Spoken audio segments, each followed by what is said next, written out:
majemuk, tapi selalu dikatakan di sana inna khalaqnakum min dzakarin wa unsa wa ja'alnakum syu'uban wa qabaila. Aku ciptakan laki-laki, perempuan, bersuku-suku, berbangsa-bangsa. Itu adalah desain penciptaan Tuhan. Jadi kalau menolak keragaman itu sebenarnya menolak Tuhan.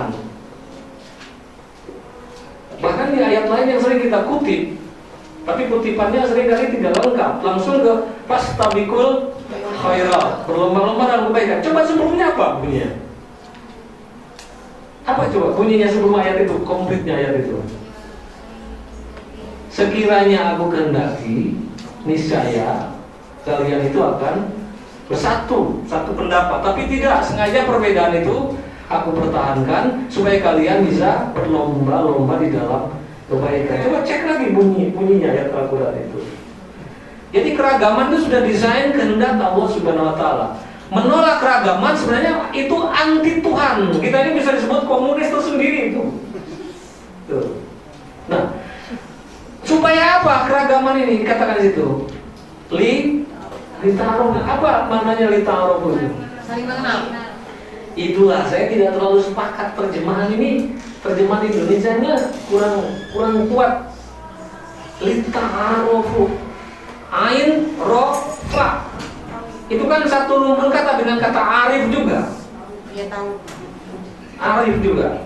Kalau mengenal itu soal kayak laki-laki perempuan mengenal gitu aja. Tapi kan itu lita'arofu, itu muncul, saling aktif melakukan. Bagi saya itu mungkin terjemahannya lebih pas untuk saling mengarifkan. Gitu. Jadi supaya keragaman itu bisa saling menyempurnakan, saling mengarifkan di antara kita. Oh, sementara ini saya melihat saya ini lebih hebat. Ternyata begitu lihat yang lain, oh ternyata mereka jauh lebih hebat. Jadi kita mulai bisa saling arif, saling belajar juga karena Arafah kan saling mengetahui, saling belajar.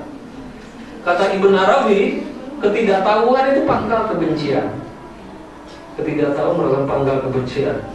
Nah, jadi keragaman itu bukan membuat kita semakin saling membunuh, saling mengucilkan, saling menegasikan. Keragaman justru saling belajar, saling mengarifkan satu sama lain untuk menyempurnakan kemanusiaan. Keempat, moral Madinah itu apa? Di dalam masyarakat majemuk seperti juga tradisi Allah di Madinah, cara mengambil keputusan bersama tidak ditempuh dengan jalan menang-menangan jumlah atau mentang-mentang dengan kekuatan uang atau kekuatan otot atau kuasa. Tapi pengambilan keputusan atas masalah bersama itu ditempuh lewat jalan musyawarah. Wa amaruhum syura bainahum wa syawirhum fil amr. Dan musyawarah itu begitu luar biasa, sampai-sampai kita kan tahu persis bagaimana Rasulullah pun harus tunduk pada keputusan musyawarah. Meskipun beliau sudah dikasih tahu oleh Allah Subhanahu Wa Taala dalam kasus perang Uhud, tapi karena musyawarah mengambil keputusan yang bertentangan dengan itu, Rasulullah tunduk pada musyawarah. Sedemikian pentingnya musyawarah itu. Katanya kata syuro itu salah satu akar katanya itu syawaro, itu artinya memeras madu dari sarang lebah. Lihat sarang lebah kan ada kotak-kotaknya tuh. Nah di setiap kotak lebah itu ada tetes apa tuh? Tetes madu. Jadi di kotaknya orang Melayu ada tetes madunya, di kotak orang Jawa ada madunya, di kotak partai mudah-mudahan ada madunya ya. Saya agak ragu juga di partai apa yang masih ada madunya. Nah itu diperas dan disatukan supaya jadi madu kebahagiaan dan kesehatan bersama. Tapi siapa orang yang bisa memeras madu itu? Siapa? Sehingga kemudian keragaman bisa melahirkan kesehatan bersama dengan musyawarah yang sehat. Orangnya seperti apa yang bisa memeras madu itu? Orang arif dan bijaksana. Siapa tuh orang arif dan bijaksana di dalam Al-Quran?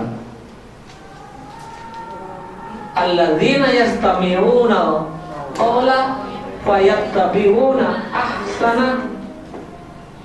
Terus ulaika hum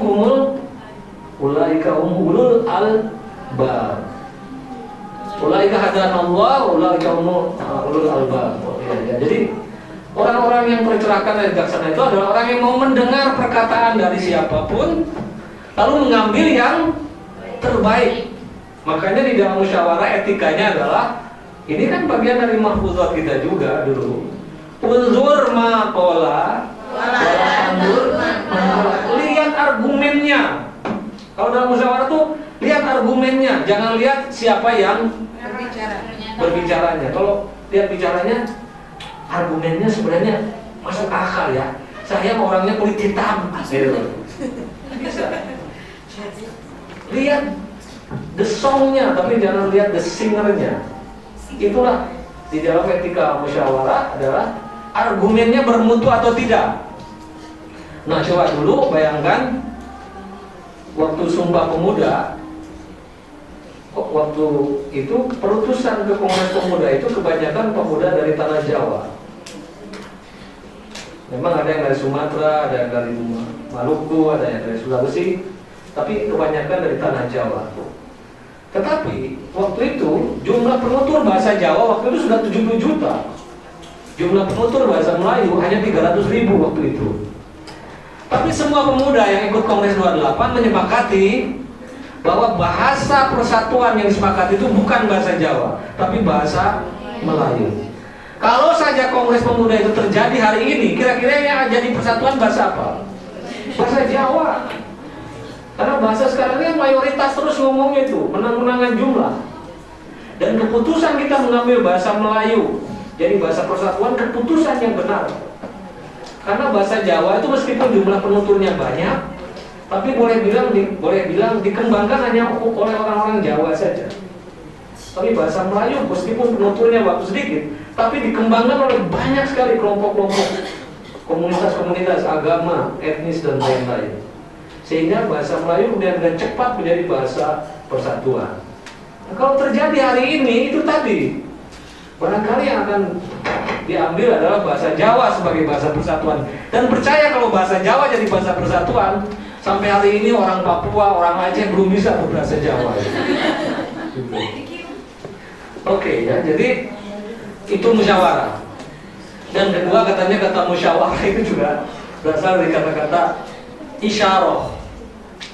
Jadi manusia itu cukup pakai isyarah. Jadi kalau dulu, kalau udah jam 9 saya ingat, kalau ada bapak punya anak perempuan, kemudian teman cowoknya datang, kalau bapaknya sudah itu isyarah si cowoknya harus segera pulang. Jadi manusia itu cukup isyarah, gak perlu pakai otot, gak usah pakai kekuatan-kekuatan. Kalau musyawarah itu pakai isyarah, jangan pakai otot, jangan pakai senjata. Beda dengan binatang, gak bisa pakai isyarah. Atau binatang pun bisa pakai isyarah. Mungkin manusia yang tidak mengerti isyarah jauh lebih buruk daripada binatang. Ulaika atau an'am balum atau benar. Oke. Dan yang terakhir, moral Madinah itu apa? Moral Madinah itu adalah moral yang jelas-jelas menjunjung tinggi nilai-nilai keadilan. Di dalam keadilan itu kenapa? Misalnya di dalam Islam ada hak milik, tapi hak milik itu harus juga dibersihkan dengan berbagi pada yang lain. Pada sebagian rezekimu ada hak orang lain yang harus diberikan. Makanya simbolnya kan harta benda itu ibarat susu ibu. Susu ibu tuh kalau nggak dikasih ke anaknya berpotensi membunuh ibunya sendiri. Harta kalau melingkar-lingkar di sendiri saja tidak ditunaikan untuk pembersihan lewat zakat, itu berpotensi membunuh si agniya itu sendiri. Pada sebagian rezekimu ada hak orang lain yang harus diberikan. Dan himbauan keadilan ini menjadi penutup khutbah-khutbah kita setiap hari Jumat. Selalu setelah uraian panjang lebar, seruan para ditutup dengan seruan keadilan. Innallaha ya'murukum bil 'adli wal ihsan wa ita'i dzil qurba wa yanha 'anil fahsya'i wal munkari wal baghi ya'idukum la'allakum tadhakkarun. Nah, jadi apa yang bisa disimpulkan? Prinsip-prinsip moral Madinah itu sebenarnya hampir mirip dengan apa? Sila-sila Pancasila. Dan menarik gini, coba Sholat kita dimulai dengan takbiratul ihram, Allahu Akbar, menyeru nama Allah. Diakhiri dengan salam sejahtera ke kanan dan ke kiri. Al-Quran dimulai dengan apa? Bismillahirrahmanirrahim, menyebut nama Allah yang pengasih dan penyayang. Diakhiri dengan An-Nas. Diakhiri dengan An-Nas, menyeru kepada semesta manusia.